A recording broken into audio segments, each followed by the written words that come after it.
अपने माजी के तसव्वुर से हरासा हूँ मैं।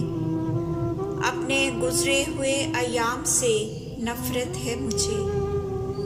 अपनी बेकार तमन्नाओं पे शर्मिंदा हूँ। अपनी बेसुध उम्मीदों पे नदामत है मुझे। मेरे माजी को अंधेरे में दबा रहने दो। मेरा माजी मेरी जिल्लत के सिवा कुछ भी नहीं। मेरी उम्मीदों का हासिल, मेरी काविश का सिला, एक बेनाम अज़ियत के सिवा कुछ भी नहीं। कितनी बेकार उम्मीदों का सहारा लेकर मैंने ऐवान सजाए थे किसी की खातिर।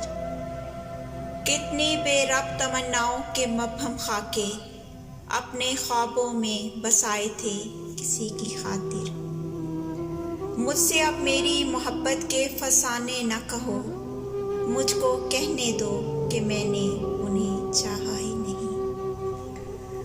और वो मस्त निगाहें जो मुझे भूल गईं, मैंने उन मस्त निगाहों को सराहा ही नहीं। मुझको कहने दो कि मैं आज भी जी सकता हूँ।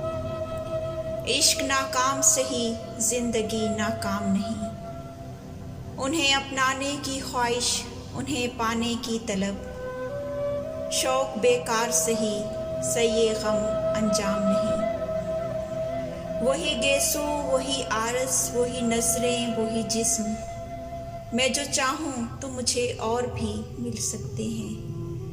वो कमल जिनको कभी उनके लिए खिलना था, उनकी नज़रों से कहीं दूर भी खिल सकता है। उनकी नज़रों से कहीं दूर भी खिल सकता है।